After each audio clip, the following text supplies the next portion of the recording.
কুষ্টিয়া জেলা ওলামা পরিষদের উদ্যোগে আয়োজিত আজিমুশান ইসলামী মহাসম্মেলনের সম্মানিত সদরে ইজলাস সভাপতি, উপস্থিত হযরত উলামায়ে কেরাম, বয়োজ্যেষ্ঠ আমার শ্রদ্ধাভাজন মুরব্বী সাহেবান, সমবেত ইসলাম প্রিয়, কোরআন প্রেমিক, নবী প্রেমিক, তাওহীদি মুসলমান ভাই বন্ধুগণ, বিভিন্ন শিক্ষা প্রতিষ্ঠান থেকে সমবেত আমার প্রাণপ্রিয় ছাত্র বন্ধুগণ, আল্লাহ পাক রব্বুল আলামিনের লাখো কোটি শুকরিয়া, যেই মহান রব্বুল আলামিন আমাদেরকে সর্বশেষ এবং সর্বশ্রেষ্ঠ নবীর উম্মত বানিয়েছেন,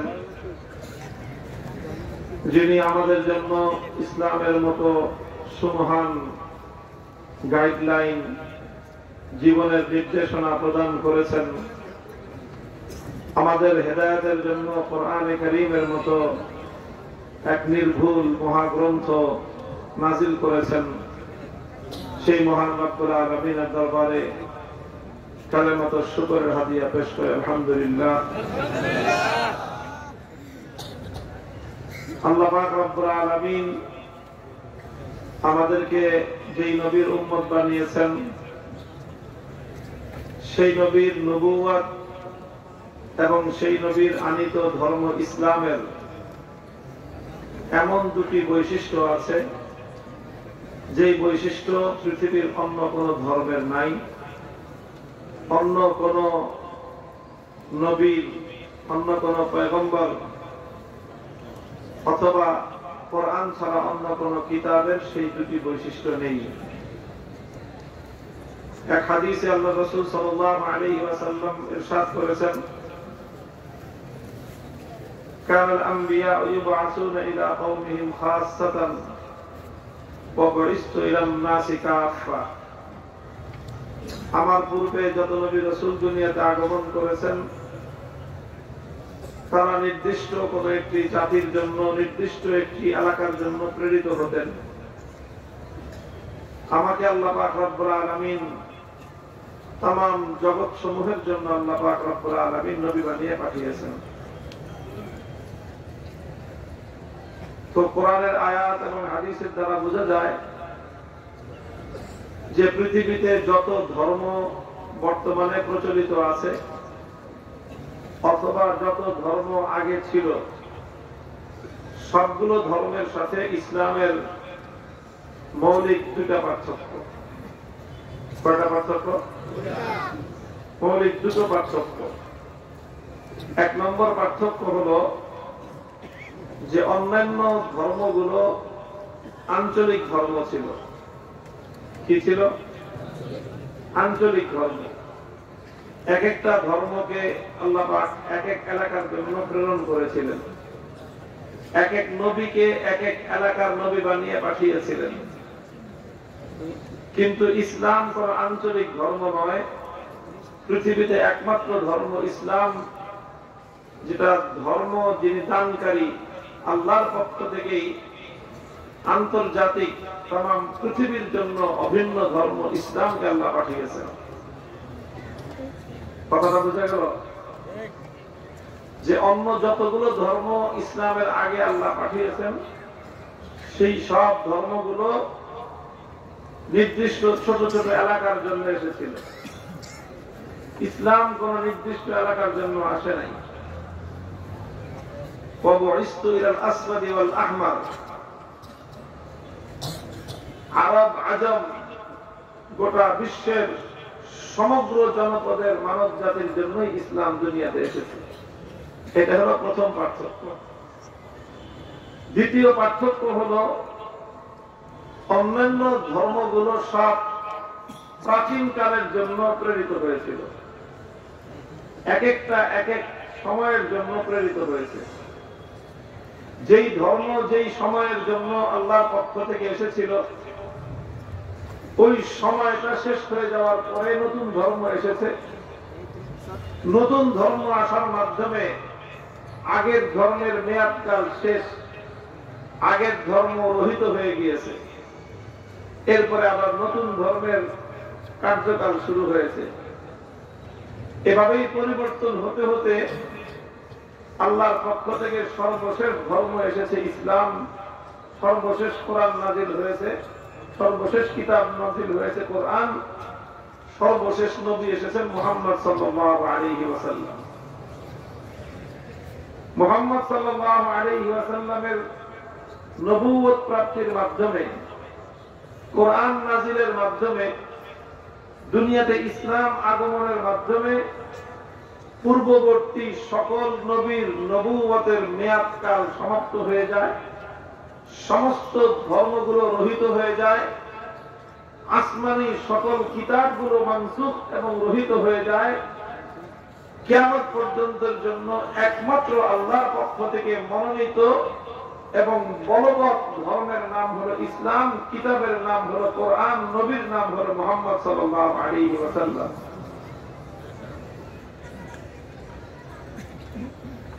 আমার কথা দুটো কি আপনারা মনে রাখতে পারলেন? একটা পার্থক্য হলো অন্য ধর্মগুলো আঞ্চলিক, ইসলাম হলো আন্তর্জাতিক। দ্বিতীয় পার্থক্য হলো অন্যান্য ধর্মগুলো প্রাচীনকালীন, ইসলাম ধর্ম একমাত্র আধুনিককালীন।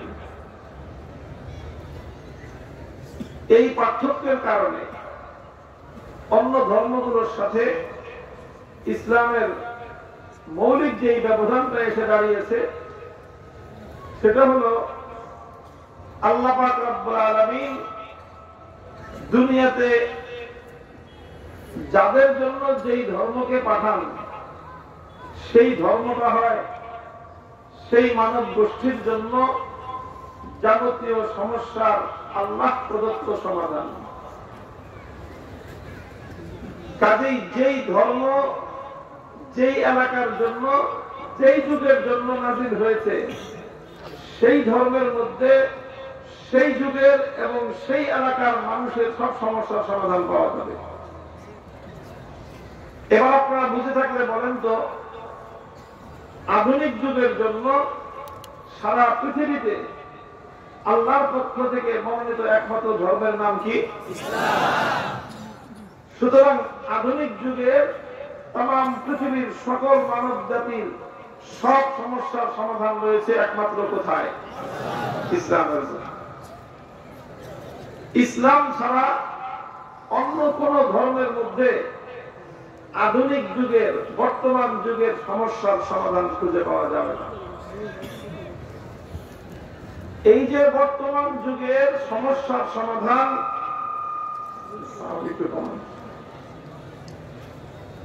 বর্তমান যুগের মানুষের সমস্যার সমাধান ইসলাম ছাড়া অন্য কোন ধর্মের মধ্যে যে পাওয়া যাবে না, এটা একটা যুক্তিসম্মত কথা, এটা কোনো অযৌক্তিক কথা না, এবং এটা অন্য কোন ধর্মের জন্য অবমাননাকর কথাও না।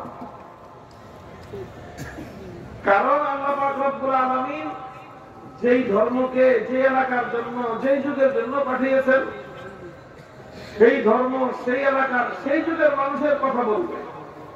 এটা তো অন্য যুগের অন্য এলাকার মানুষের কথা সেই ধর্মে থাকবে না, এটাই স্বাভাবিক।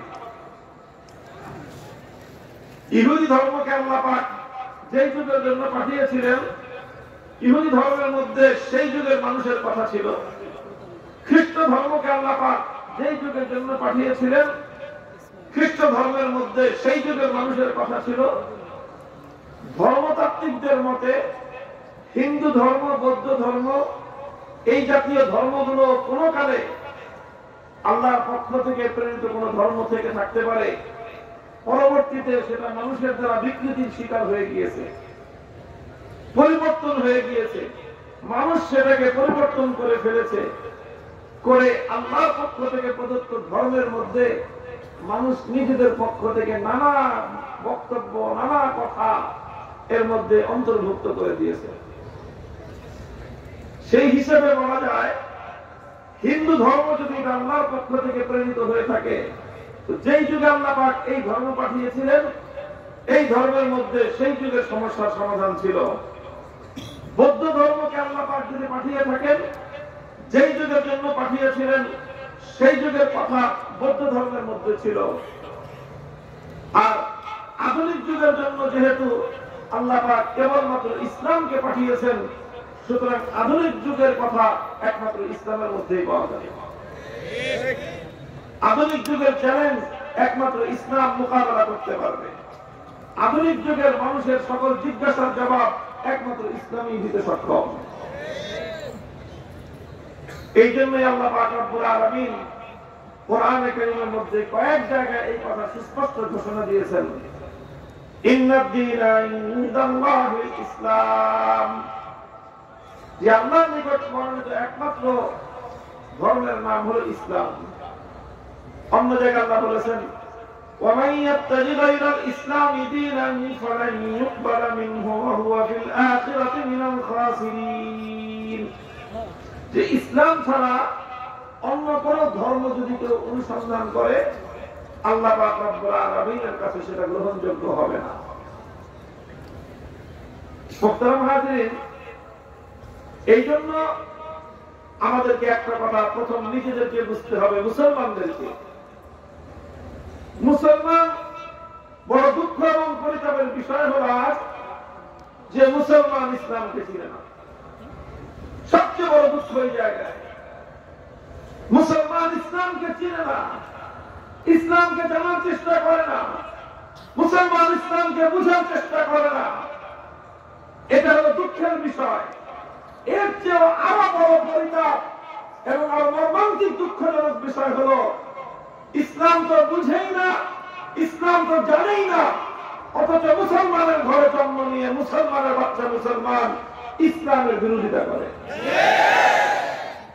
এই দুঃখ কাকে বলবো বলে?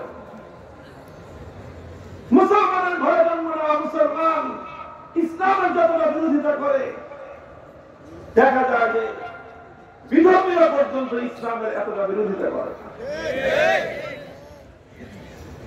এটা হলো আজ মুসলমানদের সবচেয়ে বড় সংকট, সবচেয়ে বড় সমস্যা। সমস্যার সমাধান কি? সমস্যার সমাধান মুসলমানদেরকে ইসলাম বোঝাও, মুসলমানদেরকে ইসলাম শেখাও। এই মুসলমানরা যদি ইসলামকে সঠিকভাবে বুঝতে পারে, এই মুসলিম জাতি যদি ইসলামকে সঠিকভাবে ধারণ করতে পারে, আর সব মুসলমান না পারুক, অন্তত ইয়াং জেনারেশন, যুবকরা তোমরা প্রস্তুত হও, ইসলামকে বোঝো, ইসলামকে ধারণ করো, ইসলামকে বিশ্বাস করো, দুনিয়ার রং বদলে যাবে ইনশাআল্লাহ।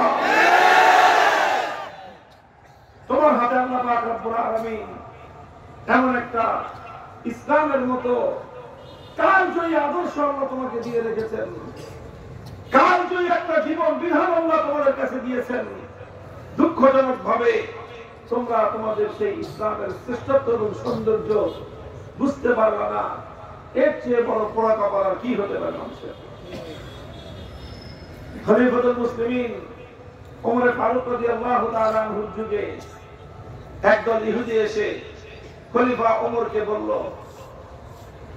যে, খলিফা, তোমাদের ধর্মগ্রন্থ কোরআনে কারীমের মধ্যে একটি আয়াত আল্লাহ পাক নাযিল করেছেন, সেই আয়াতটি যদি তোমাদের ধর্মে নাযিল না হয়ে লাউ নাযালাত আলাইনা মাশারাল ইয়াহুদ, যদি আমাদের ইহুদিদের ধর্মগ্রন্থ তাওরাত কিতাবে যদি নাযিল হতো, তাহলে আমরা কতটা আনন্দিত হতাম জানো?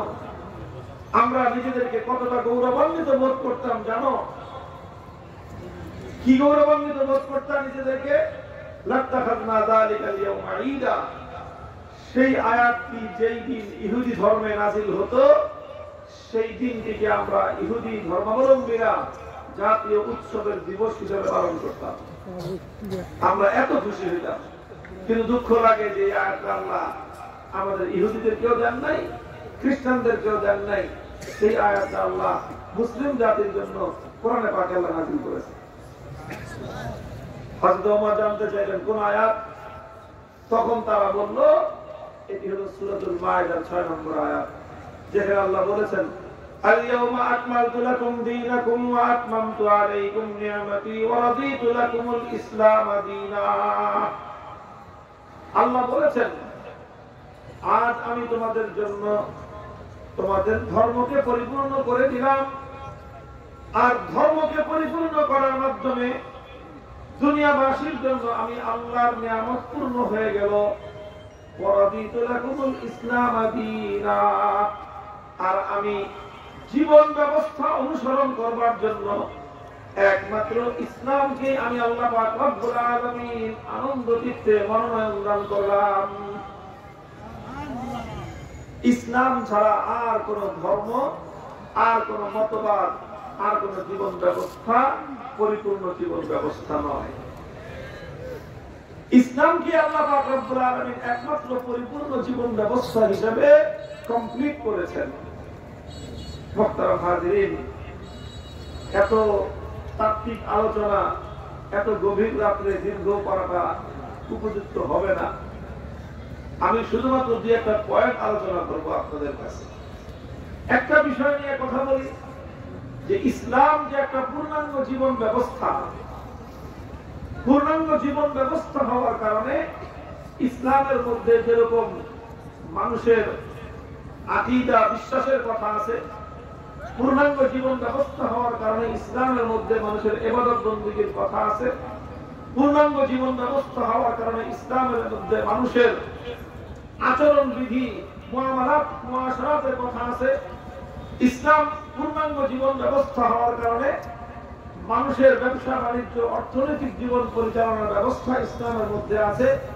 ঠিক তদ্রুপ ইসলাম পূর্ণাঙ্গ জীবন ব্যবস্থা হওয়ার কারণে ইসলামের মধ্যে রাষ্ট্র এবং রাজনীতি পরিচালনা করবার সম্পূর্ণ দিক নির্দেশনাও আছে।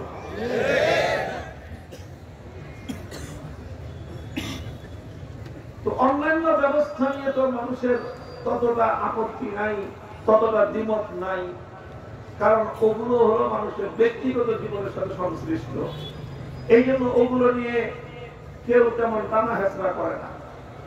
কিন্তু যখনই রাষ্ট্র এবং রাজনীতির ব্যাপারে ইসলামের বিধান কেউ বলতে চায়, আমরা যখন বলতে চাই তখনই প্রতিক্রিয়া দেখানো হয়, তখনই এটার বিরুদ্ধে বাদ ছাড়া হয়, তখনই ইসলামী রাষ্ট্র এবং রাজনৈতিক ব্যবস্থার বিরুদ্ধে একদল মানুষ দাঁড়িয়ে যায়।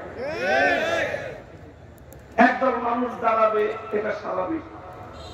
আপনি ইসলামের কথা বলবেন, শয়তান বিরোধিতা করবে না, এটাই বরং অস্বাভাবিক। কি বলেন? আপনি আল্লাহর দ্বীনের কথা বলবেন, শয়তান এটাকে সমর্থন করবে? শয়তান এটাকে সমর্থন করবে না।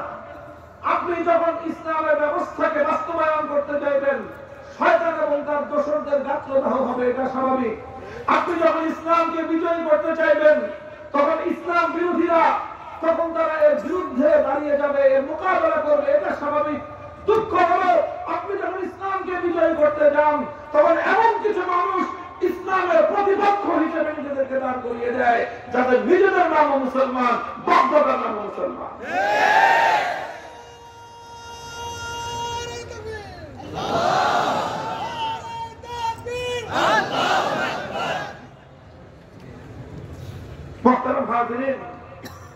দেখেন, আমি আমার আলোচনা যারা শুনে অভ্যস্ত তারা জানেন যে আমি যে কোনো উপায়ে হোক ঘুরে ফিরে এই আলোচনার জায়গায় আমি আসি যে রাষ্ট্র এবং রাজনৈতিক ব্যবস্থায় ইসলামের যে বিধিবিধান আছে সেই বিষয়গুলো আমি আলোচনা করি।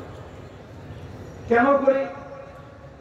এটা এই জন্য করি কারণ এই বিষয়ে মুসলমানদের বর্তমানে গাফলতি সবচেয়ে বেশি, এই বিষয়ে মুসলমানদের মূর্খতা সবচেয়ে বেশি।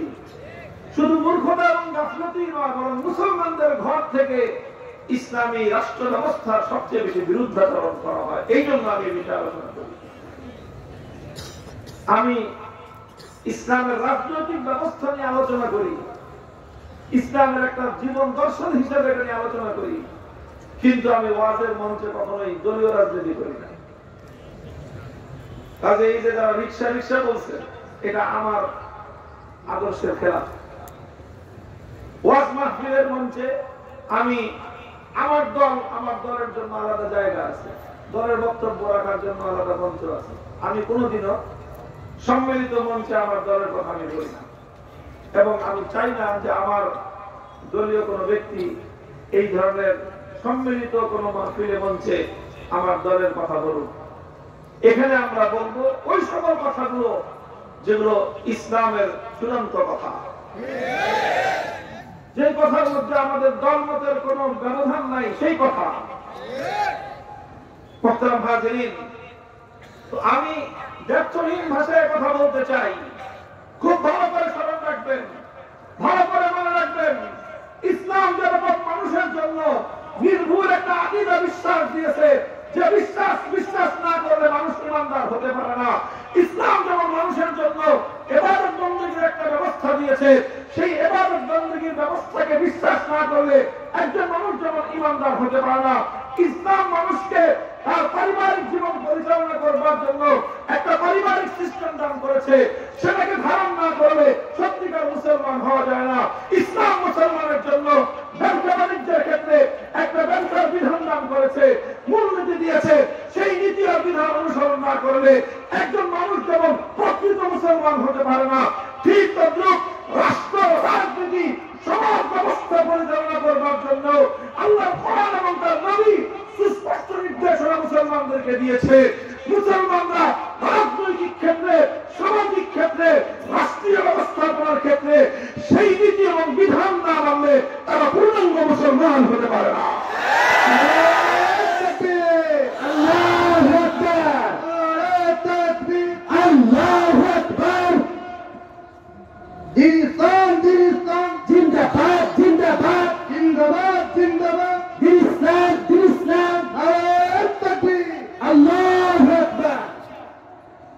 এখানে কারো মনের মধ্যে একটা সংশয় দেখা যায়, অনেক মানুষের মধ্যে একটা সংশয় আছে, সন্দেহ আছে, একটা প্রশ্ন আছে।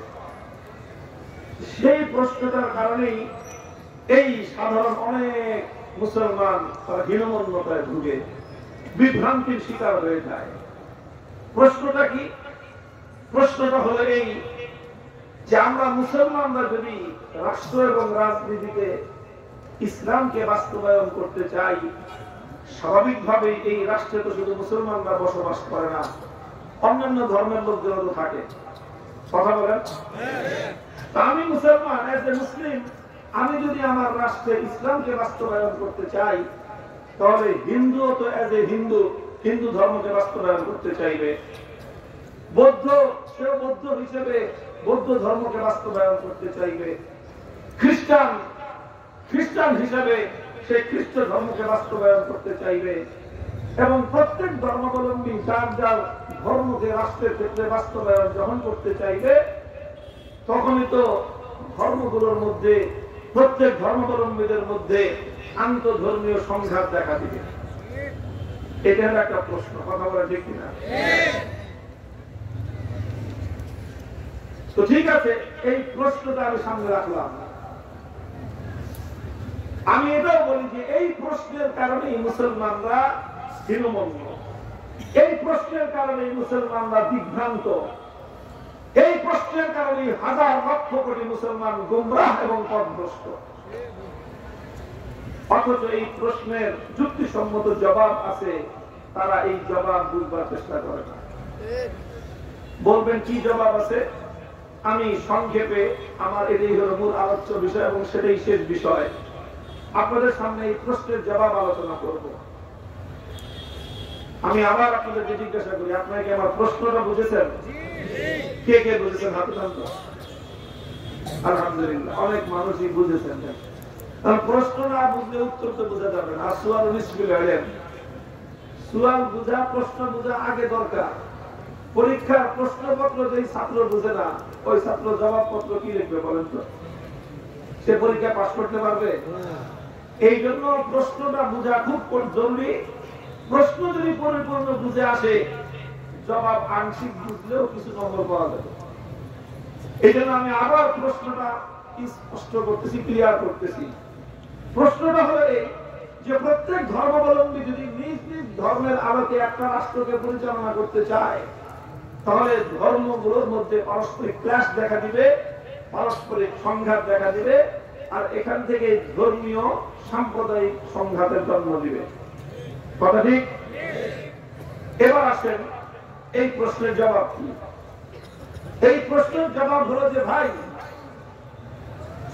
ধর্মগুলোর মধ্যে তো তখনই সংঘাত তৈরি হবে যখন সবগুলো ধর্ম রাষ্ট্র পরিচালনা করার দাবি করবে, তখনই সংঘাত দেখা দিবে। বুঝেন না এই কথা? আরে ভাই, একটা নির্বাচনের মধ্যে প্রতিদ্বন্দ্বিতা কখন হয়? যখন প্রার্থী 2 জন 3 জন 4 জন থাকে, তখন সেটা প্রতিদ্বন্দ্বিতা হয়। আর যদি প্রার্থী থাকে 1 জন, তখন সেই নির্বাচনের মধ্যে কোনদিন প্রতিদ্বন্দ্বিতা হয়? সংঘাত হয়? প্রতিদ্বন্দ্বী প্রার্থী তো 1 জন, নির্বাচন হবে কি? আর লড়াই সংঘাত কার সাথে কার হবে? আমাদের স্পষ্ট বক্তব্য যে রাষ্ট্র ব্যবস্থায় ধর্ম প্রতিষ্ঠার দাবি ইসলাম ছাড়া পৃথিবীতে অন্য কোন ধর্ম করে না।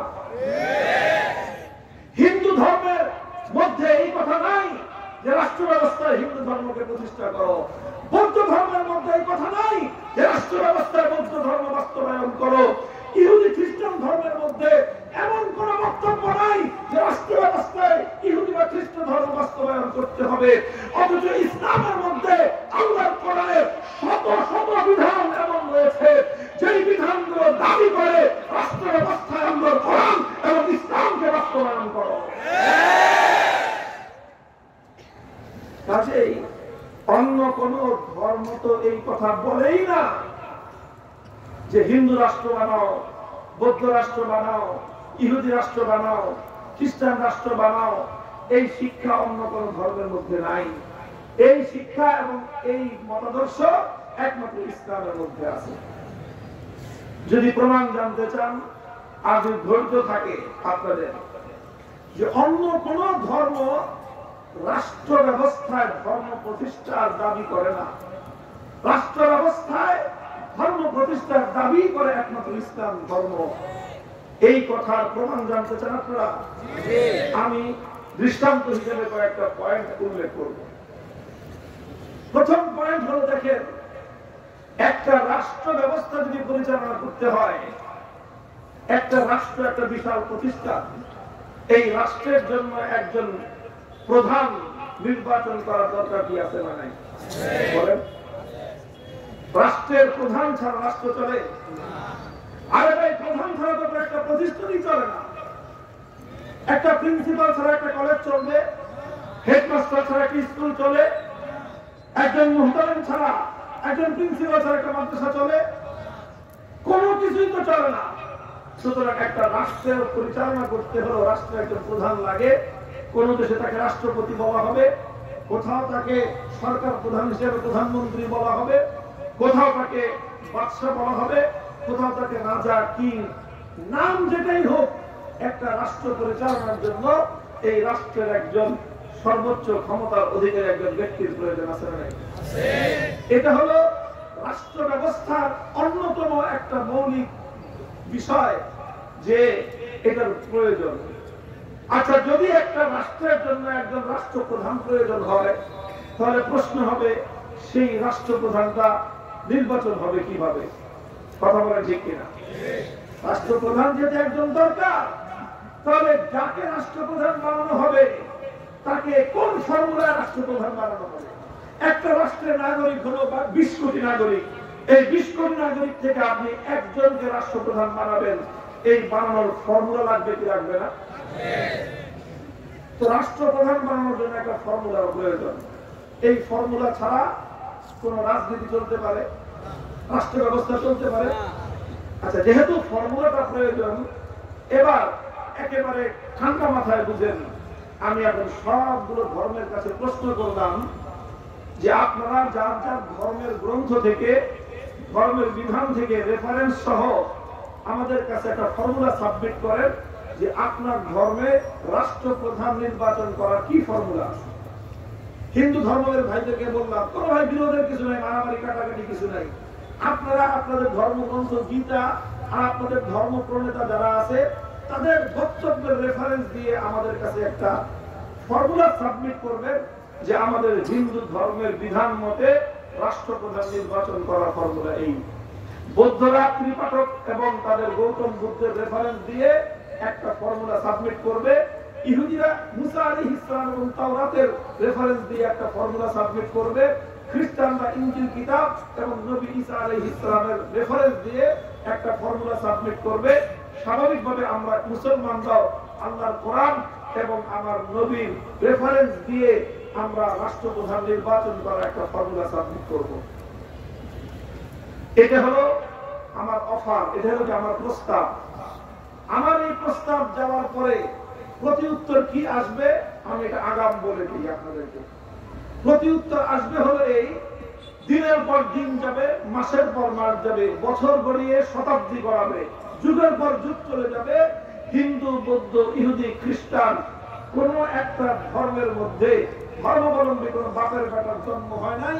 তার ধর্মগ্রন্থের রেফারেন্স সহ, তাদের ধর্মীয় বিধানের রেফারেন্স সহ রাষ্ট্রপ্রধান নির্বাচনের কোন ফর্মুলা সাবমিট করতে পারবে এমন কোন ধর্মের মধ্যে কোন বাপের বেটার জন্ম হয় নাই। যদি আপনি বলেন যে হুজুর ইসলাম কি বলবে, আমি বলবো ইসলাম শুধু বলবে তাই নয়, বরং ইসলাম রাষ্ট্রপ্রধান নির্বাচন করবার এমন একটা ফর্মুলা দিবে, আল্লাহর কসম খেয়ে বলতে পারি আজকের ১বিংশ শতাব্দীর পশ্চিমা সভ্যতার জয় জয়কারের এই যুগে গণতন্ত্রকে আমরা চ্যালেঞ্জ করে বলতে পারবো, গণতন্ত্রের চেয়েও হাজার এবং লক্ষ কোটি গুণ বেশি উত্তম, শ্রেষ্ঠ, কল্যাণময় রাষ্ট্রপ্রধান নির্বাচন করবার ফর্মুলা ইসলাম দিয়েছে। ইসলাম প্রদত্ত সেই ফর্মুলার নাম হলো আহলুল হাল্লি ওয়াল আকদ। আহলুল হাল্লি ওয়াল আকদের মশওয়ারার মাধ্যমে, আহলুল হাল্লি ওয়াল আকদের শুরার মাধ্যমে কোরআনের আয়াত ওয়া আমরুহুম শুরা বাইনাহুমের বিশ্লেষণে, ওয়া আমরুহুম শুরা বাইনাহুমের আলোকে মুসলমানরা আহলুল হাল্লি ওয়াল আকদের একটা প্রথমে বডি নির্মাণ করবে, মজলিসে শুরা তৈরি করবে, একটা ভোটার প্যানেল নির্বাচন করবে, সেই ভোটারদের ভোটে একজন প্রধান নির্বাচন হবে, একজন শাসক নির্বাচন হবে, একজন রাষ্ট্রনায়ক নির্বাচিত হবে এবং সেই রাষ্ট্রনায়ক ইসলামের মধ্যে ইসলামের বিধান অনুযায়ী যখন নির্বাচিত হবে তখন তার নাম হবে আমিরুল মুমিনিন, তখন তার উপাধি হবে খলিফাতুল মুসলিমিন। তিনি গোটা রাষ্ট্রের প্রত্যেকটি নাগরিকের জিম্মাদার এবং দায়িত্বশীল হবে।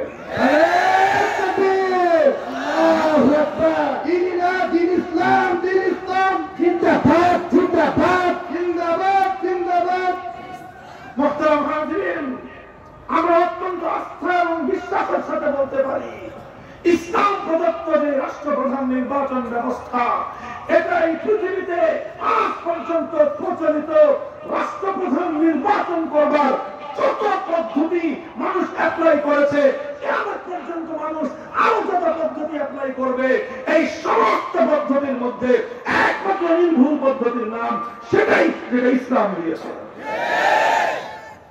ইসলামের দেওয়া পদ্ধতির অন্যতম গুরুত্বপূর্ণ বৈশিষ্ট্য হলো বর্তমান আমাদের সিস্টেমের সাথে যদি আমি কম্পেয়ার করি, বর্তমান যেরকম আমাদের দেশে প্রচলিত পশ্চিমা গণতান্ত্রিক ব্যবস্থা অনুযায়ী যে নির্বাচন ব্যবস্থা আছে, সেই নির্বাচনে মতামত দেয়, ভোটাধিকার প্রয়োগ করে তারা দেশের সকল নাগরিক। কথা বলে ঠিক না বেঠিক? দেশের সকল নাগরিক একটা প্রাপ্তবয়স্ক 18 বছর বয়স হয়ে গেলেই ভোটাধিকার প্রয়োগ করবার সে একটা বৈধতা এবং অধিকার পায় এবং সেই অধিকার বলে সে ভোটাধিকার প্রয়োগ করে এবং তাদের ভোটের মাধ্যমে শাসক নির্বাচিত হয়। কথা ঠিক না বেঠিক? এখানে এই ভোটাধিকার প্রয়োগ করার ক্ষেত্রে একজন অশিক্ষিত মূর্খ মানুষের মতামতের যে মূল্য, একজন আলেম এবং একজন ইমামের মতামতের সেই একই মূল্য, একজন চোর বাটপার খুনি বদমাইশের মতামতের যে মূল্য, একজন সভ্য সভ্য, একজন উন্নত শিক্ষিত উচ্চ শিক্ষিত higher educated triple MA double doctorate একজন মানুষের মতামতের যে মূল্য, একটা চোর বাটপার খুনির মতামতের একই মূল্য। শুধুমাত্র তেল আর ঘি একদম নয়, এখানে গুয়ার ঘি একদম। কথাটা শুনতে খারাপ লাগবে আপনাদের কাছে, কিন্তু বাস্তবতা তো এটাই। কথা বলেন ঠিক না বেঠিক? এই পদ্ধতির কারণে সমাজে যদি চোরদের আধিক্য হয়, সেই চোরেরা কোনোদিন চাইবে না এমন মানুষ নির্বাচিত হোক যে মানুষ নির্বাচিত হয়ে চুরি বন্ধ করে দিবে। দুর্নীতিবাজরা চাইবে না সমাজে এমন মানুষ নির্বাচিত হোক যারা দুর্নীতি বন্ধ করবে। চাঁদাবাজরা চাইবে না এমন মানুষ নির্বাচিত হোক যার জন্য চাঁদাবাজি বন্ধ হয়ে যায়। সন্ত্রাসীরা চাইবে না এমন মানুষ নির্বাচিত হোক যে নির্বাচন হয় সন্ত্রাসের বিরুদ্ধে যুদ্ধ ঘোষণা করবে। ইসলাম ইসলাম বলবে ইসলামী ব্যবস্থা অনুযায়ী একটা নির্বাচন কমিশন থাকবে। সেই নির্বাচন কমিশনের কাজ কি হবে? সেই নির্বাচন কমিশনের কাজ ন্যাশনাল আইডি কার্ড দেওয়া নয়। এখন আজকে আমাদের দেশের ন্যাশনাল আইডি কার্ড দেয় নির্বাচন কমিশন। এর চেয়ে হাস্যকর ব্যবস্থা পৃথিবীতে হতে পারে। নির্বাচন কমিশনকে ন্যাশনাল আইডি কার্ড দিবে, নির্বাচন কমিশন দিবে ভোটার আইডি কার্ড। রাষ্ট্রের মধ্যে আইডি কার্ড থাকবে দুই রকম। কয় রকম? কয় রকম? ইসলামের সিস্টেম অনুযায়ী রাষ্ট্রের আইডি কার্ড থাকবে দুই রকম। একটার নাম হবে ন্যাশনাল আইডি কার্ড এনআইডি, আরেকটা হবে voter ID card VID. Voter ID card দিবে নির্বাচন কমিশন, ন্যাশনাল আইডি কার্ড দিবে রাষ্ট্রের অন্য কোন শাখা, হয় স্বরাষ্ট্র মন্ত্রণালয় অথবা সিটি কর্পোরেশন, অন্য কোন বিভাগ ন্যাশনাল আইডি কার্ড দিবে। আর ভোটার আইডি কার্ড দিবে শুধুমাত্র নির্বাচন কমিশন। বলবেন ভোটার আইডি কার্ড আর ন্যাশনাল আইডি কার্ডের মধ্যে কি পার্থক্য হবে? ইসলাম অনুযায়ী voter ID card, national ID card যেটা হবে, রাষ্ট্রের সকল জনগণ, সকল নাগরিক ন্যাশনাল আইডি কার্ড পাবে। সে ভালো হোক খারাপ হোক, চোর হোক বাটপার হোক, পুলিশ হোক ডাকাত হোক, সবাই ন্যাশনাল আইডি কার্ড পাবে। ন্যাশনাল আইডি কার্ডের মধ্যে কোনো ভেদাভেদ করা যাবে না, কারণ রাষ্ট্রের যারা নাগরিক, ভালো হোক মন্দ হোক, তারা সকলে রাষ্ট্রের জনগণ। এই জন্য ন্যাশনাল আইডি কার্ড প্রত্যেকেই পাবে, কিন্তু ভোটার আইডি কার্ড প্রত্যেকে পাবে না। ভোটার আইডি কার্ড কারা পাবে? ইসলাম বলে ভোটার আইডি কার্ড পাবে একজন মানুষ দুইটা বৈশিষ্ট্যের ভিত্তিতে। কয়টা বৈশিষ্ট্য? কয়টা বৈশিষ্ট্য? দুইটা ক্রাইটেরিয়ার ভিত্তিতে ভোটার আইডি কার্ড দেওয়া হবে। এক নম্বর ক্রাইটেরিয়া, ওই সকল লোকদেরকে ভোটার আইডি কার্ড দেওয়া হবে যারা শাসক নির্বাচন করার মতো, যার মধ্যে বুদ্ধি এবং শিক্ষা আছে। একটা সঠিক শাসক নির্বাচন করতে পারে যে কোন লোকটা শাসক হলে মানুষের জন্য, জনগণের জন্য ভালো হবে, কোন লোকটা শাসক হলে দেশের জন্য কল্যাণ হবে, কোন লোকটা শাসক হলে জনগণ এবং রাষ্ট্রের কল্যাণ হবে। এইটা বিচার যে ব্যক্তি করতে পারে, এটা হলো তার প্রথম যোগ্যতা। দুই নম্বর যোগ্যতা হলো ভোটার আইডি কার্ড পাওয়ার জন্য দ্বিতীয় ক্রাইটেরিয়া হলো তার মধ্যে আমানতদারি থাকতে হবে। খালি শিক্ষা থাকলেই চলবে না, শুধু দক্ষতা থাকলেই চলবে না, শুধু যোগ্যতা থাকলেই চলবে না। দক্ষতা, যোগ্যতা, শিক্ষার পাশাপাশি আমানতদারি থাকতে হবে। যার মধ্যে আমানতদারি থাকবে সে ৫,০০০ টাকা খেয়ে ভুল প্রার্থীকে ভোট দিবে না। যার মধ্যে আমানতদারি থাকবে ১০ টাকার লালচা খেয়ে ভোট দিবে না। যার মধ্যে আমানতদারি থাকবে ৫ টাকার বিড়ি খেয়ে সে কোনদিন ব্যালট পেপারে সিল মারবে না। তাদের মধ্যে আমানতদারি নাই, তারা টাকার বিনিময়ে, ব্যক্তি স্বার্থের বিনিময়ে, গোষ্ঠী স্বার্থের বিনিময়ে, দলীয় স্বার্থের বিনিময়ে, নানা দুর্নীতির কারণে, নানা ধরনের ঘুষ খেয়ে, সুদ খেয়ে, নানাভাবে তারা নিজেদের অমূল্য ভোট টাকার কাছে বিক্রি করে দেয়। তারা নিজেদের ভোট টাকার কাছে বিক্রি করে দেয়। ইসলাম বলে তার মধ্যে আমানতদারি নাই। যার মধ্যে আমানতদারি নাই সে পশ্চিমকালেও ভোটার হতে পারে না।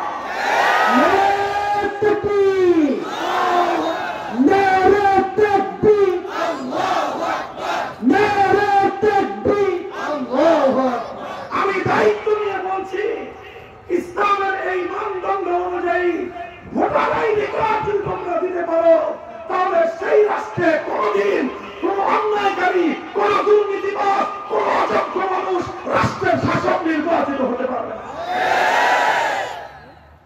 মোহতারাম হাজিরিন, এটা শুধু এক ঝলক করলাম আপনাদের কাছে কয়েকটা কথা একটা সাবজেক্টের উপর। আমার মূল কথা হলো এই, হিন্দু, বৌদ্ধ, ইহুদি, খ্রিস্টান, আমি অন্য কোন ধর্মের অবমাননা করছি না, অন্য কোন ধর্মের সমালোচনাও করছি না। তবে তুলনামূলক ধর্মতত্ত্বের আলোচনায় চ্যালেঞ্জ করে বললাম, এটা আমি কোন অন্দরমহলে কথা বলছি না, ওপেন আমি মাইকে কথা বলছি। হাজার হাজার মানুষ শুনছেন, গোটা শহরে আমার আওয়াজ ধ্বনিত প্রতিধ্বনিত হচ্ছে, আমার এই কথা রেকর্ড হচ্ছে, ভিডিও হবে, অনলাইনে ছড়িয়ে পড়বে। আমার এই কথার যদি কেউ চ্যালেঞ্জ গ্রহণ করবার মতো কোন ধর্মাবলম্বীদের মধ্যে কোন মায়ের সন্তান জন্ম নিয়ে থাকেন, চ্যালেঞ্জ করবেন, ২৪ ঘন্টার মধ্যে আমি এসে আপনার চ্যালেঞ্জের জবাব দিব। নাই, আমরা অন্যান্য ধর্মগুলোকে বিশ্লেষণ করে দেখেছি, কোন ধর্মের মধ্যে শাসক নির্বাচন করবার কোন ফর্মুলাই নাই। তাহলে ভাই, অন্য ধর্মাবলম্বীরা যে নিজ নিজ ধর্ম অনুযায়ী রাষ্ট্র পরিচালনা করতে চাইবে, তার ধর্মের মধ্যে রাষ্ট্র পরিচালনা ব্যবস্থাটাকে থাকতে হবে। তোমার ধর্ম তো রাষ্ট্র পরিচালনা ব্যবস্থাই নাই, তুমি চাইবা কি দিয়ে? একটা কথা বললাম। 2 নম্বর একটা কথা বলি আপনাদেরকে, দেখেন যদি ধর্ম অনুযায়ী রাষ্ট্র পরিচালিত হয়, তাহলে যেই ধর্ম অনুযায়ী রাষ্ট্র চলবে সেই রাষ্ট্রের মধ্যে অন্য ধর্মের লোক থাকবে কি থাকবে না? বলেন জোরে করে বলেন, থাকবে কি থাকবে না? আমরা যে বলি আমরা আমাদের এই জমিনে আমাদের মাতৃভূমিতে ইসলাম বাস্তবায়ন করতে চাই, আল্লাহর কোরআনের রাষ্ট্র ব্যবস্থা আমরা কায়েম করতে চাই, আমরা কি কথা কোনদিন বলেছি যে ইসলামী রাষ্ট্র প্রতিষ্ঠা হলে হিন্দুরা থাকবে না? এই কথা বলার কোন সুযোগ আছে? ইসলামে এই কথা বলার কোন অনুমোদন আছে? এখানে হিন্দু থাকবে, এখানে বৌদ্ধ থাকবে, এখানে খ্রিস্টান থাকবে, এখানে উপজাতিরা থাকবে, প্রত্যেক ধর্মাবলম্বী নিজ নিজ ধর্ম নিয়ে এই রাষ্ট্রে বসবাস করবে, যে রাষ্ট্র আল্লাহর কোরআন শাসন করবে। ঠিক একই কথা যদি আমরা তর্কের খাতিরে মেনে নিই, রাষ্ট্র যদি হিন্দু ধর্ম অনুযায়ী চলে, তাহলে হিন্দু ধর্ম অনুযায়ী রাষ্ট্র চললো, মুসলমানরা থাকবে কিনা? থাকবে।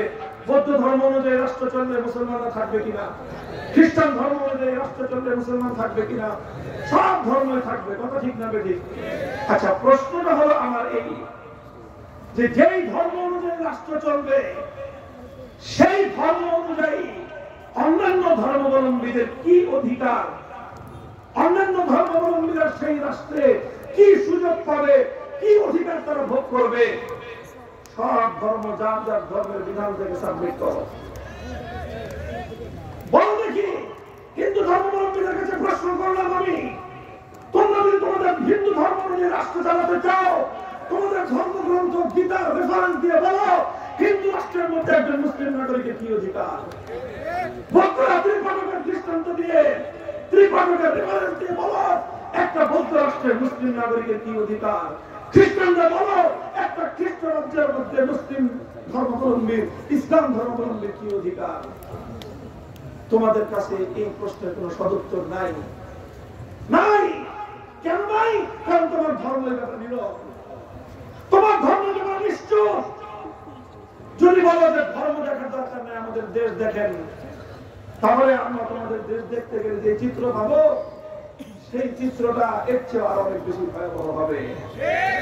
আমরা যদি যাই 100 কোটি হিন্দুদের রাষ্ট্র ভারতকে দেখতে, ভারতের হিন্দুত্ববাদী নরেন্দ্র মোদীর ভারতকে যদি তুমি দেখো, হিন্দু ধর্মের হিন্দুত্ববাদ দিয়ে যে রাষ্ট্র পরিচালনা করে, সেই রাষ্ট্রে একজন মুসলিম নাগরিকের কি অবস্থা? গরুর গোশত খাওয়ার অপরাধে জ্বলন্ত আগুন দিয়ে তাকে পোড়ানো হয়। সেই রাষ্ট্রের মধ্যে আল্লাহর ঘর 500 বছরের প্রাচীন মসজিদ বাবরি মসজিদকে শহীদ করে দিয়ে রাম মন্দির নির্মাণ করা হয়।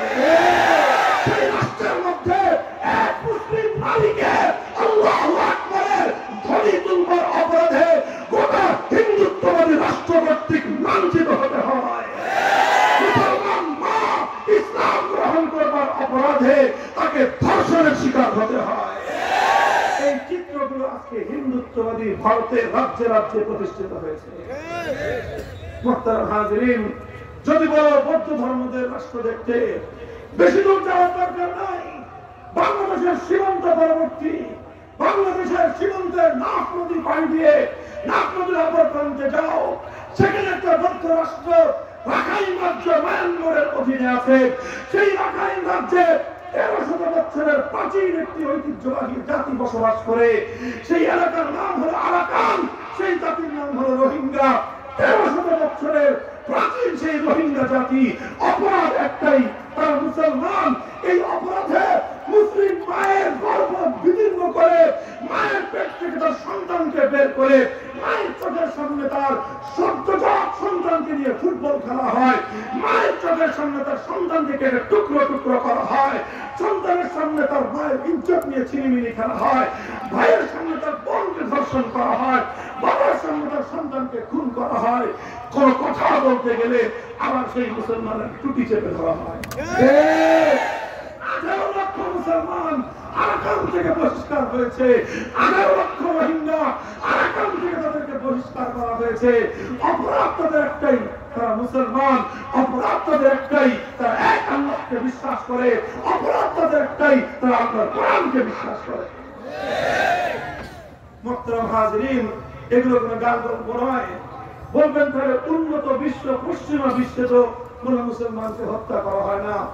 বলবো খবর নিয়ে দেখো, আজকে উন্নত রাষ্ট্রগুলোতে ফ্রান্স, তারপরে সুইডেন, বিভিন্ন রাষ্ট্রে সেখানে আদালত থেকে রায় ঘোষণা করা হয় কোন মুসলিম নারী হিজাব করতে পারবে না। কথা বলেন ঠিক না ঠিক?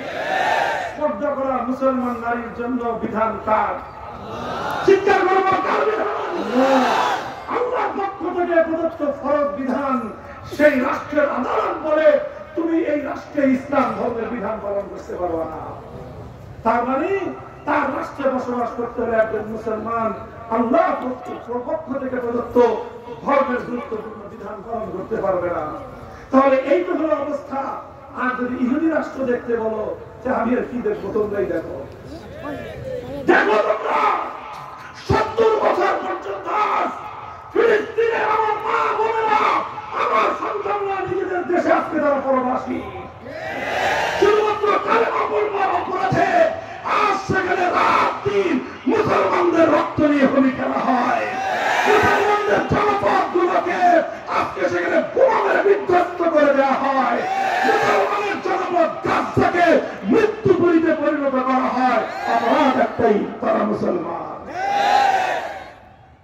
সুতরাং আমি জানি না হিন্দু, বৌদ্ধ, ইহুদি, খ্রিস্টান ধর্মে রাষ্ট্র পরিচালনা করতে গেলে অন্য ধর্মাবলম্বীদের প্রতি কি অধিকার দেওয়া আছে, তাদের ধর্মের মধ্যে এই ব্যাপারে সুনির্ধারিত কোন রূপরেখা আমার জানা নাই। আমি অ্যানালাইসিস করেছি নাই। আর বাস্তব যেটা দেখলাম সেটা তোমরা সারা দুনিয়া দেখো। পক্ষান্তরে তুমি ইসলামকে জিজ্ঞাসা করো, তুমি আমাদেরকে জিজ্ঞাসা করো, আপনারা ইসলামী রাষ্ট্রের প্রবক্তা, আমরা যদি আমাদের এই সোনা বাংলা মাটিতে আল্লাহর কোরআন অনুযায়ী ইসলামী শাসন কায়েম করতে পারি, দেখবে তারপরে তোমরা প্রশ্ন করো আমাদের ইসলামী রাষ্ট্রে হিন্দু, বৌদ্ধ, খ্রিস্টান সহ অন্য ধর্মাবলম্বীদের কি অধিকার এবং কি মর্যাদা হবে। বলবো আমার পক্ষ করার দরকার নাই, আজকের প্রজন্মের কোন আলেমের করার দরকার নাই। 1400 বছর আগে আমাদের নবী, বিশ্ব নবী, রাহমাতুল লিল আলামিন, বিশ্ব মানবতার নবী একটি ইসলামী রাষ্ট্রের মধ্যে ভিন্ন ধর্মাবলম্বীদের অধিকারগুলো খুলে খুলে বর্ণনা করে দিয়ে গেছেন। আমার নবীর শিক্ষার আলোকে আমরা বলবো লাহুম মা লানা ওয়া আলাইহিম মা আলাইনা, আল খামরু লাহুম কাল খামরি লানা ওয়াল খিনজিরু লাহুম কাশ-শাতি লানা।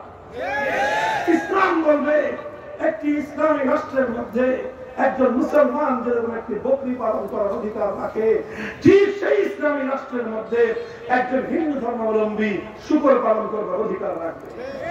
একটি ইসলামী রাষ্ট্রের মধ্যে একজন মুসলিম যেরকম জুস পান করতে পারে, শরবত পান করতে পারে, দুধ পান করতে পারে, একজন খ্রিস্টান অথবা একজন হিন্দু যদি তার ধর্মের মদ্যপান করা বৈধ হয়, ইসলামী রাষ্ট্রের মধ্যে রাষ্ট্র একজন অমুসলিম নাগরিককে সেই রাষ্ট্রের মধ্যে বৈধভাবে মদ্যপান করার অনুমতি দিবে।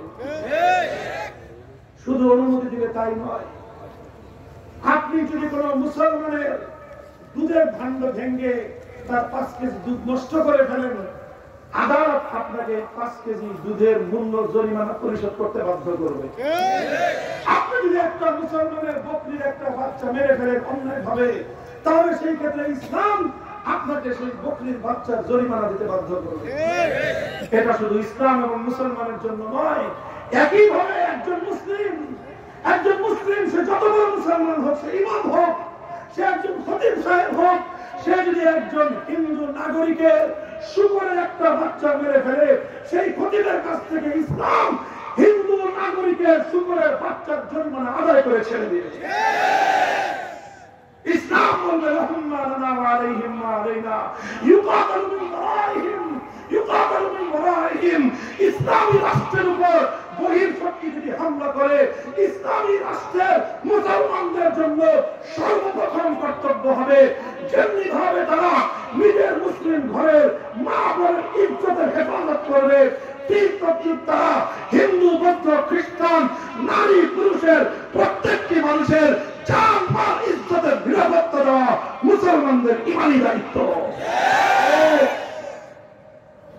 একজন মুসলিম রাষ্ট্রপ্রধান যদি কোন হিন্দুর কাছ থেকে ট্যাক্স নেওয়ার সময় 3 টাকার জায়গায় 4 টাকার ট্যাক্স নেয়, 100 টাকার জায়গায় যদি 101 টাকার ট্যাক্স নেয়, হিন্দু নাগরিক তার 110 টাকা ট্যাক্স দেওয়ার সামর্থ্য নাই, তার সর্বোচ্চ সামর্থ্য আছে 50 টাকার ট্যাক্স দেওয়ার।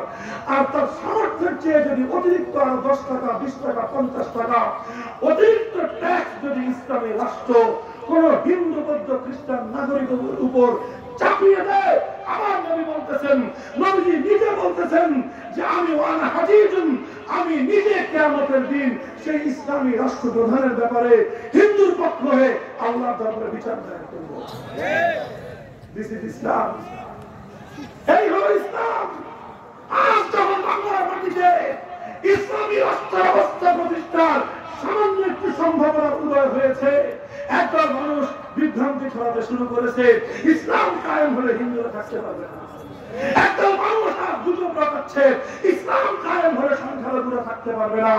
আমি ইসলামের একজন প্রবক্তা হিসেবে, ইসলামী রাজনীতির একজন ধারকবাহক হিসেবে চ্যালেঞ্জ করে বলতে পারি, ইসলাম প্রতিষ্ঠিত হলে হিন্দু, বৌদ্ধ, খ্রিস্টান সহ ধর্ম সংখ্যালঘু নাগরিকরা যেই অধিকার পাবে, অতীতেও কেউ তাদেরকে সেই অধিকার দিতে পারে নাই, ইসলাম ছাড়া ভবিষ্যতেও কেউ পারবে না। এই সমাজ ভাঙতে হবে, দিনের বিজয় আনতে হবে, দিনের বিজয় আনতে হবে, এই সমাজ ভাঙতে হবে, এই সমাজ ভাঙতে হবে, দিনের বিজয় আনতে হবে। আলহামদুলিল্লাহ, ইসলাম কোন বিষয় অস্পষ্ট রাখে নাই, ইসলাম কোন জায়গায় ধোঁয়াশা রাখে নাই, ইসলাম কোন জায়গায় দ্বিধা এবং সংশয়ের কোন অবকাশ রাখে নাই। ও হিন্দু ভাইয়েরা, ও বৌদ্ধ ভাইয়েরা, খ্রিস্টান ভাইয়েরা, আমরা দায়িত্ব নিয়ে কোরআনের পক্ষ থেকে তোমাদের কাছে শান্তির পয়গাম পৌঁছে দিতে চাই। ইসলাম প্রদত্ত রাজনৈতিক ব্যবস্থা, খেলাফতের ব্যবস্থা, এটা এমন একটা ব্যবস্থা, এটা মুসলমানের যেমন জাতি, ধর্ম, মুসলমানের যেমন জান মাল ইজ্জত আবরুর নিরাপত্তা দেয়, হিন্দু, বৌদ্ধ, খ্রিস্টান জান মাল ইজ্জত আবরুর সমান নিরাপত্তা প্রদান করে। এই জন্যই আমরা স্লোগান তুলি, ধর্ম বর্ণ ভিন্ন মত সবার জন্য খেলাফত। কেবলই মুসলমানের তরে দুনিয়াতে আসেনি ইসলাম। ইসলাম শুধু দুনিয়াতে মুসলমানকে শান্তি দেওয়ার জন্য আসে নাই, দুনিয়াতে ইসলাম একটি মুসলমানকে যে শান্তি প্রদান করে, একজন মুসলমান নাগরিকের যে অধিকার প্রদান করে, অমুসলিম নাগরিকদেরকেও ইসলাম ঠিক সমান নাগরিক অধিকার প্রদান করে, এতটুকু ব্যত্যয় করে না। হ্যাঁ, ইসলাম মুসলমানের কাছ থেকে যাকাত নেয়, ইসলাম মুসলমানের কাছ থেকে ওসর নেয়। অমুসলিম যাকাতের একটা ফরজ বিধান, ধর্মের বিধান, ধর্মীয় বিধান। তুমি যেহেতু ইসলাম ধর্ম কবুল করো নাই, এই জন্য ধর্মের কোন বিধান ইসলাম তোমার উপর চাপায় দিবে না। ইসলাম মুসলমানকে বলবে যাকাত দাও, যাকাত দাও ফরজ। ইসলাম মুসলমানকে বলবে ওসর দাও, ওসর দাও ফরজ। অমুসলিমকে যাকাত দিতে বলবে না, কিন্তু রাষ্ট্রের খরচ চলবে কেন? মুসলমানরা যাকাত দিবে, তোমরাও একটা কিছু দিবা, সেটাকে ইসলাম বলে তুমি খারাপ দিবে। তুমি ট্যাক্স দিবে, সার্ভিস চার্জ, ইসলামী রাষ্ট্র তোমাকে সার্ভিস দিবে, তার বিনিময়ে মুসলমানরা যাকাত দিবে, ওসর দিবে, নানা ধরনের রেভিনিউ রাষ্ট্রীয় খাতে তারা জমা দিবে। হিন্দু, বৌদ্ধ, খ্রিস্টানরাও একই হারে, একই সমানভাবে, সমান তালে তারা একটা ট্যাক্স রাষ্ট্রের কাছে জমা দিবে। এটা হবে সার্ভিস চার্জ। এই সার্ভিস চার্জ পাই পাই করে জনগণের কাছে রাষ্ট্র হিসাব দিবে, এবং সার্ভিস চার্জ যতটুকু উসুল করবে তার চেয়ে বেশি রাষ্ট্র জনগণকে সার্ভিস দিতে বাধ্য থাকবে। ভাই বেশি কথা না, আখের আর একটা কথা বলি আমি আপনাদেরকে। এই যে এই প্রশ্নের সামনে অনেক মুসলমানরা তারা লেজনামায় দিয়ে শুয়ে পড়েন, অথচ ইসলাম এমন কোন দুর্বল ধর্ম নয়, ইসলাম এমন কোন অচল ধর্ম নয়। ইসলাম আধুনিক যুগের জন্য পারফেক্ট একমাত্র জীবন ব্যবস্থা। তার সর্বশেষ একটা প্রমাণ শুনুন আপনারা। আচ্ছা, আপনি যখন একটা রাষ্ট্র পরিচালনা করবেন, তো সেই রাষ্ট্র পরিচালনার জন্য অর্থনৈতিক ব্যবস্থা পরিচালনা করার দরকার আছে না নাই? অর্থ ব্যবস্থা ছাড়া রাষ্ট্র চলে? আজকের আধুনিক যুগের অর্থ ব্যবস্থা পরিচালনার অন্যতম একটা অনুষঙ্গ হলো ব্যাংকিং সিস্টেম। কথা বলে ঠিক না বেঠিক? আজকের আধুনিক যুগে ব্যাংকিং পদ্ধতি ছাড়া দুনিয়ার কোন ব্যবসা বাণিজ্য, কোন প্রাতিষ্ঠানিক অফিস আদালত চলতে পারে? ব্যাংক ব্যবস্থা অবশ্যই জরুরি, ব্যাংক ব্যবস্থা জরুরি। তবে ব্যাংকিং ব্যবস্থা যদি জরুরি হয়, হিন্দু, বৌদ্ধ, ইহুদি, খ্রিস্টান ধর্ম অনুযায়ী যদি রাষ্ট্র চালাতে চাও, তাহলে তোমার ধর্ম অনুযায়ী ব্যাংকিং ব্যবস্থা একটা সিস্টেম, একটা ফর্মুলা তুমি দেওয়া দাও যে তোমার আমার দেশে যদি হিন্দু ধর্ম অনুযায়ী রাষ্ট্র চলে, তাহলে ব্যাংকিং ব্যবস্থা কিভাবে চলবে? বৌদ্ধ ধর্ম অনুযায়ী চললে ব্যাংকিং ব্যবস্থা কিভাবে চলবে?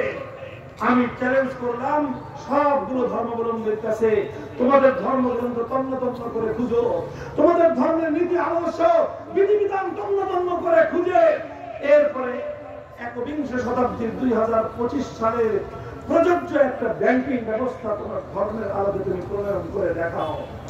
আমি তোমাদেরকে 1000 বছর সময় দিলাম। আমার 1000 বছর পর্যন্ত আমার এই চ্যালেঞ্জ ইসলামের কথায় ভাসতে থাকবে। চ্যালেঞ্জ গ্রহণ করবার মতো কোনো বাপের বেটা জন্ম হয় নাই, হবে। ইসলামকে তুমি জিজ্ঞাসা করো যে ইসলাম আজকের আধুনিক যুগের গুরুত্বপূর্ণ ব্যবস্থাপনা ব্যাংকিং সিস্টেম সম্পর্কে ইসলাম কি বলবে? আমি বলবো ইসলাম কি বলবে 2025 সালে এসে তোমার জিজ্ঞাসা করার দরকার নাই। আজ থেকে আরো 65 বছর আগে 1960-এর দশকে শুধু মুসলমানের জন্য নয়, সারা পৃথিবীতে কোরআন সুন্নাহ ভিত্তিক শরিয়া পদ্ধতিতে ব্যাংকিং ব্যবস্থা কিভাবে কার্যকর হতে পারে, সারা দুনিয়ার মানব জাতির সামনে ইসলাম ইসলামী ব্যাংকিং ব্যবস্থা উপহার দিয়েছে।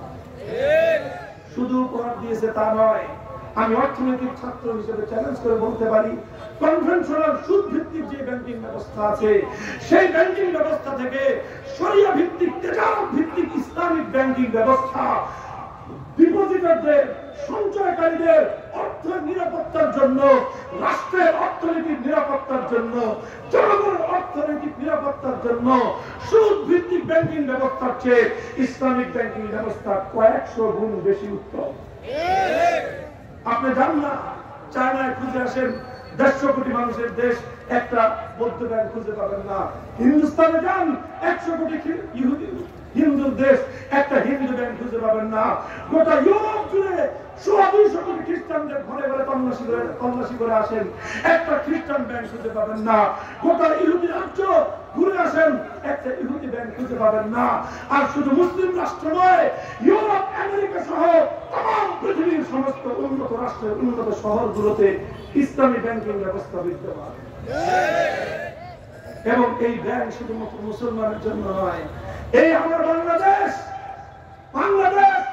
5ই আগস্ট পরবর্তী বাংলাদেশ, যেই বাংলাদেশের অর্থনীতির ঝুলি তলাফুটা করে দেওয়া হয়েছিল, যেই দেশ থেকে টাকা পাচার করে হাজার হাজার লক্ষ লক্ষ কোটি টাকা পাচার করে বিদেশে বেগম করা হয়েছিল, সেই দেশে মেগা মেগা প্রকল্পের নামে মেগা মেগা দুর্নীতি করা হয়েছিল, যেই দেশটাকে খোকলা করে ফেলা হয়েছিল, সেই দেশের অনেক ব্যাংক দেউলিয়া হয়ে যাওয়ার পর্যায়ে ছিল।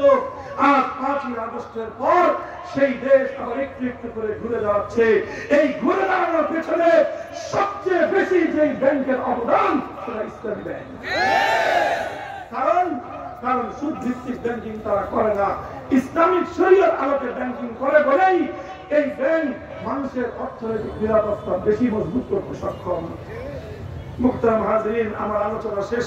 আমি আপনাদেরকে একটা কথা বোঝানোর চেষ্টা করেছি। আলহামদুলিল্লাহ, আমি দৃষ্টান্ত হিসেবে কয়েকটা পয়েন্ট উল্লেখ করলাম। আপনাদের মাথায়, আপনাদের গবেষণায়, আপনাদের চিন্তায় এমন আরো যত পয়েন্ট আছে সামনে আনুন। প্রতিটি প্রশ্নের জবাব দিতে পারে একমাত্র ইসলাম। প্রত্যেকটি চ্যালেঞ্জ মোকাবেলা করতে পারবে একমাত্র আল কোরআন। সব সমস্যার সমাধান দিতে পারে একমাত্র ইসলাম।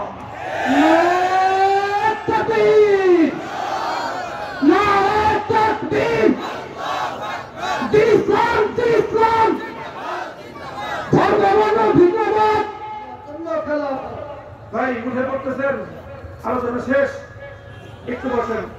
একটু বসেন, সর্বশেষ একটা মজার কথা আছে, একটা মজার কথা এই আলোচনার একটা ফিনিশিং দেই, একটু মনোযোগ দিয়ে শুনেন। এই যে দেখেন কি বোঝা গেল আমার এই আলোচনার দ্বারা, রাষ্ট্র ব্যবস্থা পরিচালনার ক্ষেত্রে পৃথিবীতে ইসলামের সাথে কম্পিটিশন করার মতো কোনো ধর্ম নাই। যেহেতু অন্য কোন ধর্ম রাষ্ট্র এবং রাজনীতিতে ইসলামের সাথে কম্পিটিশন করতেই পারে না, এই জন্য অন্যান্য ধর্মাবলম্বীরা যারা ইসলামকে সহ্য করতে পারে না, ইসলামের প্রতি যাদের দুশ্মনী আছে, তারা একটা কুটো কৌশলের আশ্রয় নিয়েছে, একটা ষড়যন্ত্রের আশ্রয় নিয়েছে। কিসের আশ্রয়? ষড়যন্ত্রটা হলো এই, একটা গল্প বলি দেখেন। গোয়ালা ছিলেন আপনারা? গোয়ালা কারে বলে? দুধ বিক্রি করে। আচ্ছা, গোয়ালা তো গরু পালে, তাই না? গোয়ালা কিন্তু গরু বেশি পালে। আরেকটা আছে গৃহস্থ। গৃহস্থ বলেন না? আঞ্চলিক ভাষায় গৃহস্থ বলে। গৃহস্থ বলে, গৃহস্থ বলে। এরা কারা?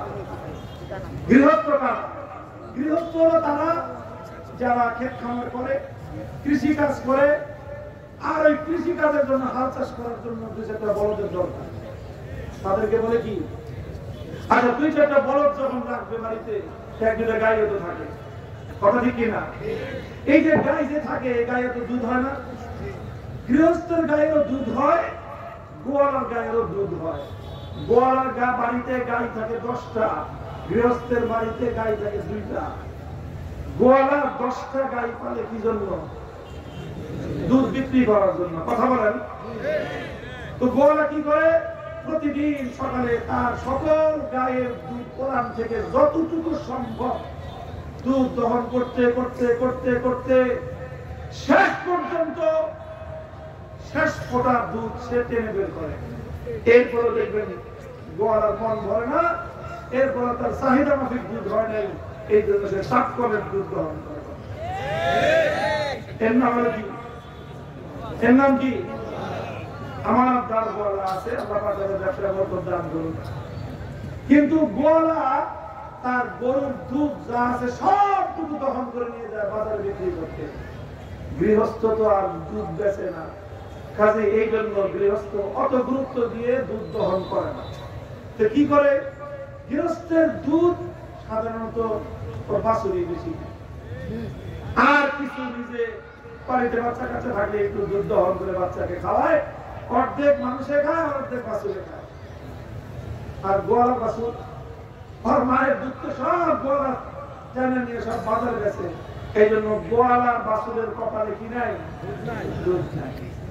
এখন এক গোয়ালার বাছুর আর গৃহস্থের বাছুর, এই বাছুর তো ছোট ছোট, এরা মাঠে একসাথে ঘোরাফেরা করে, বন্ধুত্ব খাতির দুটার মধ্যে। এখন গোয়ালার বাছুর আর গৃহস্থের বাছুর মাঠে হাঁটতেছে, হাঁটতে হাঁটতে কয়, দোস্ত, এক দোস্ত আরেকজন দোস্তের বলে যে, দোস্ত আসলে এক কাজ করি। কি কাজ? আমরা একটা প্রতিযোগিতা দিই, কম্পিটিশন করি।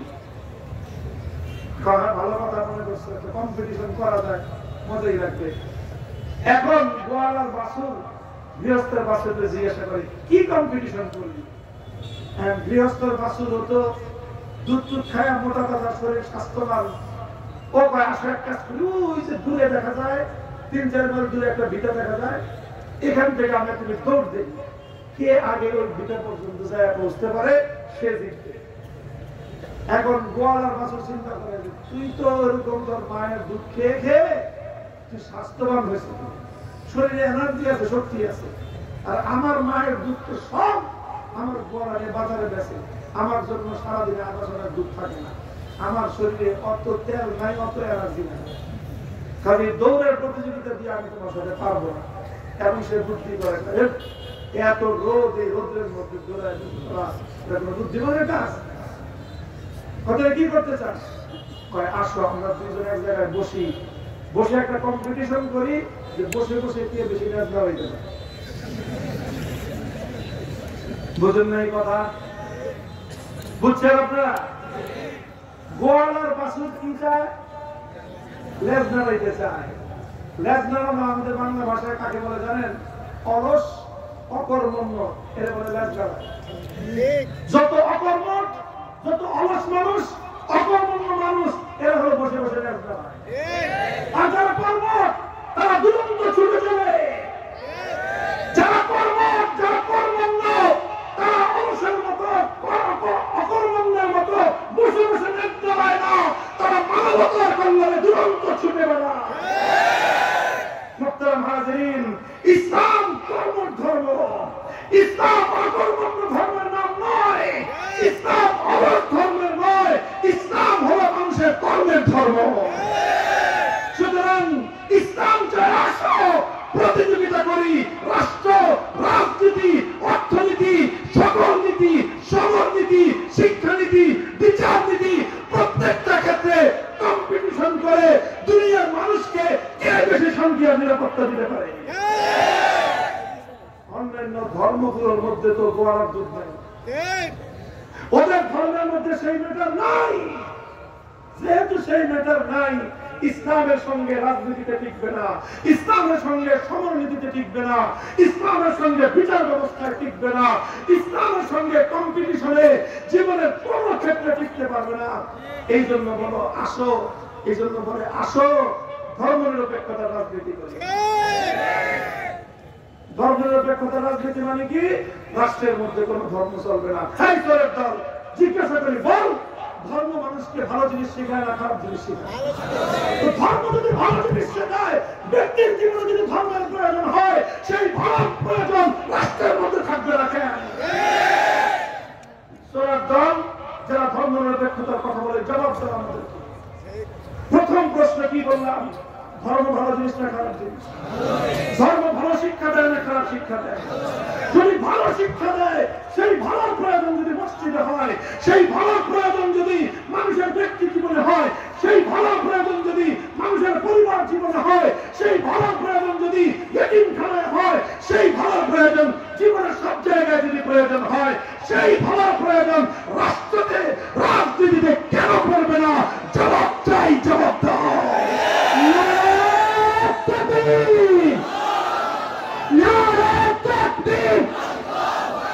ধর্ম বলল ভিন্নবাদ, আসল কথা হলে এই জন্য আমি শুরুতে বলেছিলাম মুসলমানের সবচেয়ে বড় শত্রু হলো মুসলমানের মূর্খতা। বলবেন হুজুর আমরা তো অনেক শিক্ষিত, আমরা ট্রিপল এমএ, ডবল ডক্টরেট। আরে মিয়া, তুমি যতই ডক্টরেট এমএ অর্জন করো, যতই ডিগ্রি অর্জন করো, তুমি যদি ইসলাম সম্পর্কে প্রাথমিক জ্ঞানটুকু অর্জন করতে পারো নাই, তোমার নাম হলো শিক্ষিত মূর্খ। কি নাম?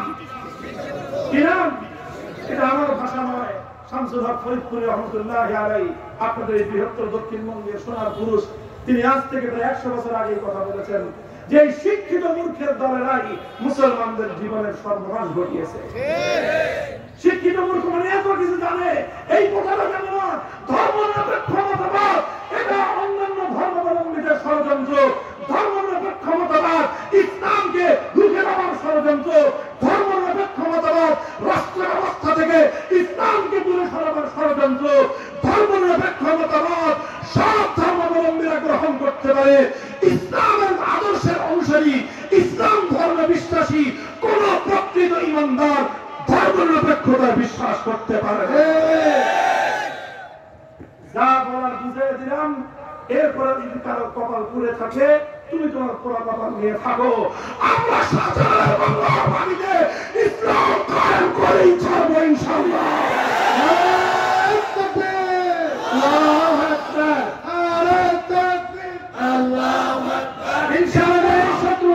আমি বলি সব রঙের বাংলাদেশ দেখা শেষ। সোনার বাংলা দেখেছি, বাংলার মানুষ শাসন স্বৈরতন্ত্র ছাড়া কিছুই পায় নাই। নতুন বাংলাদেশ দেখেছি, নতুন কিছু পাই নাই, পুরাতন বস্তাপনা তন্ত্রমন্ত্র পেয়েছি। সবুজ বাংলাদেশ দেখেছি, ধূসর বাংলাদেশ ছাড়া কিছুই পাই নাই। ডিজিটাল বাংলাদেশ দেখেছি, বাংলাদেশ ব্যাংক থেকে ডিজিটাল কায়দায় পাচার করা ছাড়া কোন ডিজিটাল প্রযুক্তির উন্নতি খুঁজে পাই না। সোনার বাংলা দেখা শেষ, নতুন বাংলা দেখা শেষ, সবুজ বাংলা দেখা শেষ, ডিজিটাল বাংলা দেখা শেষ। এবার বাংলার মানুষ ইসলামের বাংলাদেশ দেখতে চায়, বাংলাদেশ দেখতে চায়। ইসলামী খেলাফত